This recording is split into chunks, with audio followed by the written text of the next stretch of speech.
and therefore we will be able to save some time. Right. Are you getting my voice correct?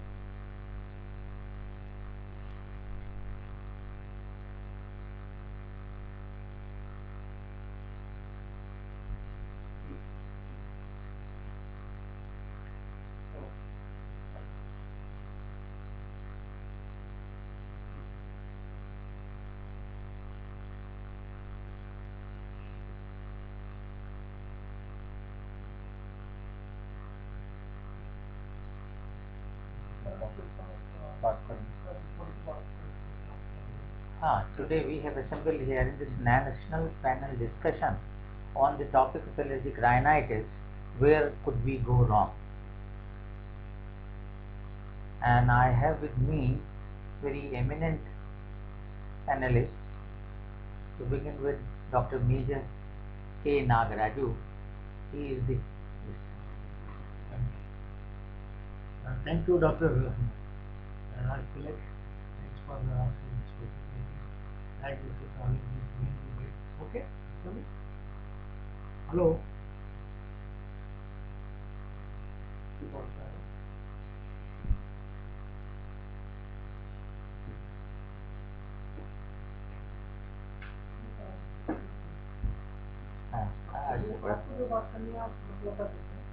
नहीं आप बाकी का भी doctor Jayraj का भी डॉक्टर सुमन का भी वॉइस देख लें कि इंटेंसिटी भी मॉडरेट करेक्ट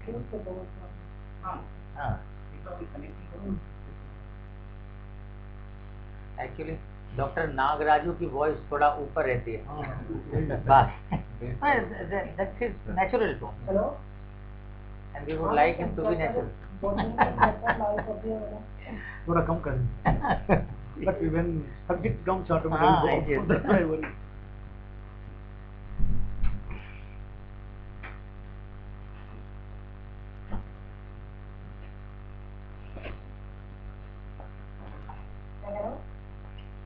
कितने सेंटर से लोग जुड़ रहे हैं sir across the country all India we have around 2500 doctors in the given the name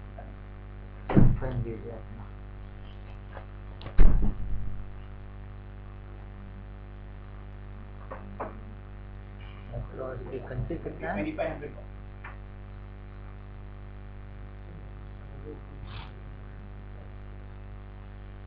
and who are they? All pediatrics.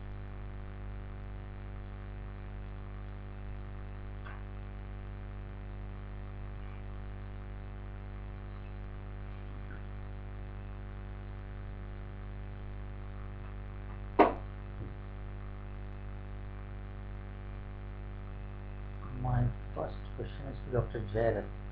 Pollution is rising at an alarming rate. What is its impact on nasal allergy?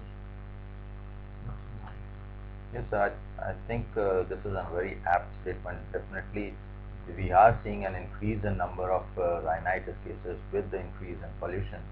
Initially, the relationship of pollution and asthma was well known, but now this relationship with rhinitis also is becoming more and more apparent. And I totally agree with the particulate matters, the unburned fuels, and the dioxides. All of these add to the irritant and allergy potential of rhinitis. Anything that it adds to nasal allergy per se?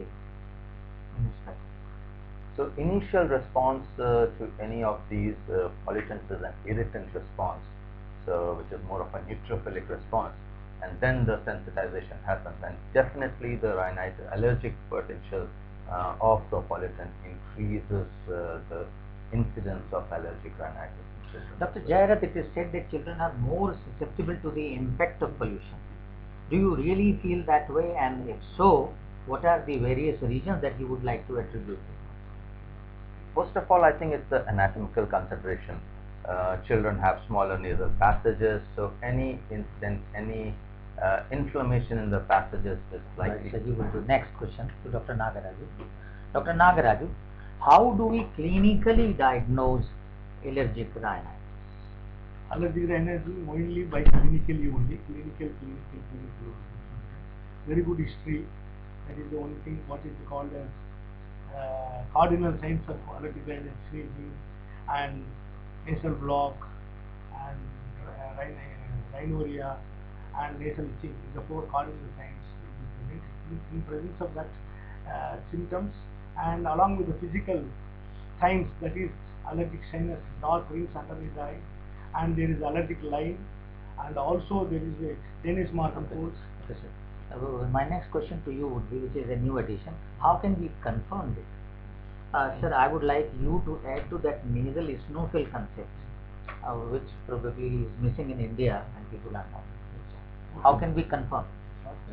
Yes, sir. Okay. What is the thing is that mainly allergic rhinitis clinical, though it is clinical, but lab is only supports the diagnosis.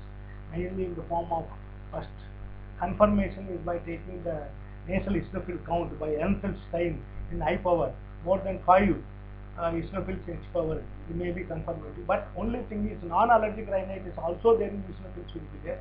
That's why you must always correlate with the clinical history. Sir, what are comorbid conditions? You know more well about STP and all here. नहीं sir, वो तो allergy वाले के question immunology वाले अच्छे करेंगे, then we will come on वो immunology का पूरा पैकेज लास्ट में. What are comorbid conditions of this spectrum of allergic rhinitis? Comorbid conditions along with the allergic rhinitis mainly physical, and then another one I can call it psychological. Physical means what are the things mainly. Asthma is the main important. Sinusitis, otitis media, adenoids, and tonsils, and other lymphadenopathies. One thing, and psychologically Okay, mainly. Dr. Suman, if I am allowed to come to you, what are the mimics that are associated with allergic rhinitis? I have changed the word common misdiagnosis. What are mimics of allergic rhinitis, and how can we separate them from one to the other? The main concern of mimics of allergic rhinitis is always considered a severe disease by most of the patients. So the most of the mimics which are considered by the patients and most of the doctors are faced. Sir, every time you answer, you have to face the camera and not me. So most of the times the conditions which we normally look at is infective rhinitis. It is considered as an infection rather than as an allergy. That is the most common misdiagnosis as far as the mimic as far as allergic rhinitis is concerned. And because they consider it as a trivial normal cold, as a common cold which most of the patients consider it, or most of the doctors consider it. Sir, how common is the common cold? Common colds are very common in children and smaller children. Usually you get 5 to 6 episodes of common cold, usually associated with multispectrum diseases. Other systemic problems also will be associated with common cold, rather than as far as allergic rhinitis is concerned, it's mostly local symptoms which will be present. So what are other such situations wherein we need to separate allergic rhinitis from them? Like vasomotor rhinitis is one. Other physical rhinitis conditions are there which mimic definitely, such as vasomotor rhinitis, gustatory rhinitis, physical rhinitis. Whenever you're exposed to flashlight, you will be getting rhinitis kind of symptoms. And whenever you're emotional, you will be getting rhinitis kind of symptoms. And other things like that, there will be other conditions like drug-induced rhinitis which can be present. And you can also get other situations such as aspirin-induced. Yes, non-allergic rhinitis with eosinophilic predominance. Yes. Sir, how to differentiate them? Yeah, the differentiating feature is basically for this non-allergic rhinitis with allergic rhinitis is basically by history alone. If you suppose if you're taking about common colds, how to differentiate from allergic rhinitis, the duration of common cold based on duration, severity, and associated symptoms along with it. If you take common cold, usually it doesn't last more than 10 to 14 days, whereas allergic rhinitis lasts more than that. And it is not associated with, it is always associated, sometimes associated with fever, but allergic rhinitis is not associated with fever most of the times. And usually other associated comorbidities like asthma and these things are more common with allergic rhinitis, less common with common cold. Dr. Nagaraju, would you like to add to anything? Main thing is spectral abnormalities also. मैंने इसलिए पूछा so that you also remain vigilant while he is answering the question. So if he misses upon something, then you would have. sometimes you have to rule out the nasal obstructions and CSF rhino also limits with the allergic rhinitis also in rhinonia patients. इसके बाद ये एक सवाल मुझे समझ में आया, what are atypical presentations of allergic rhinitis? Uncommon. ये नहीं, अनकॉमन तो मैंने लिखा है, कुछ है सर इसका? ये हटा दूं उस क्वेश्चन? Atypical वैसा ही नहीं है, atypical नहीं है ना, ये क्वेश्चन गलत है. Yes. Atypical presentation may not present as typically like sneezing, nasal block and all these things, but they may present in different way, like maybe you have a comorbid conditions or maybe a headache or dizziness or maybe throat pain and all. You have to look for the allergic rhinitis in that presentation. When they come to you presentation, then you have to look for the allergic. That may be So what suggests somebody to search for allergic rhinitis in such patients who are not classically defined as with the symptomatology of allergic rhinitis? Then patient not, most of the patients will come with, I got a permanent cold,